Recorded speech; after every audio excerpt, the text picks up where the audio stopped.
This week I learned there was a radiation incident at a museum in France because it's time for a snack break. Heading over to the Louvre, where France's worst radiation incident in 17 years occurred back in July, at least according to the Nuclear Safety and Radiation Protection Authority, or ASN. A staff member was irradiated when the Accelerateur Grand Louvre d'Analyse Élémentaire, or ALGE, was analyzing a gallows Roman trumpet. The employee didn't check the control room to see if the analysis was complete before entering the room, and this should have been enough to trigger an auto shutdown, but the necessary sensor was broken, so this particle accelerator's key safety feature couldn't be triggered. The employee either couldn't see or didn't see the red lights that indicated that ALGE was on and reached out to grab the fragment when they were struck by the beam, causing a first-degree radiological. Gentle viewer, he has been receiving both medical and psychological treatment for this incident.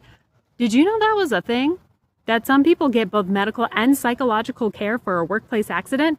Can we please make that standard around the world? Now, obviously, ASNR has been investigating the incident, but in America, it's never a good sign if an accident at your workplace is being investigated by OSHA, so an accident investigated by a nuclear authority does seem like a red flag. The two main causes of the accident have been identified: the broken sensor and a lack of risk prevention for the particle accelerator.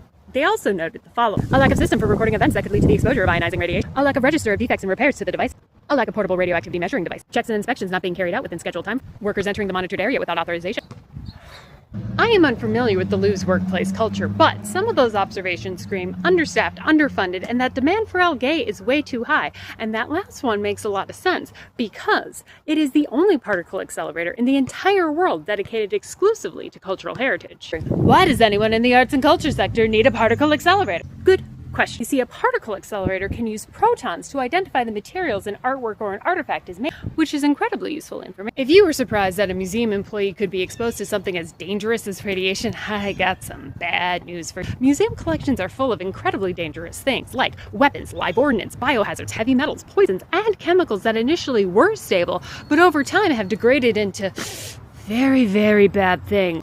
If you're anything like me, you were surprised by the source of the radiation. So, fellow me's, let this story be a reminder that danger is not limited to just the contents of your collection. Never miss a serving of the weekly tea with the museum lady by signing up with the link. And don't forget to like, share, repost, and flamingo.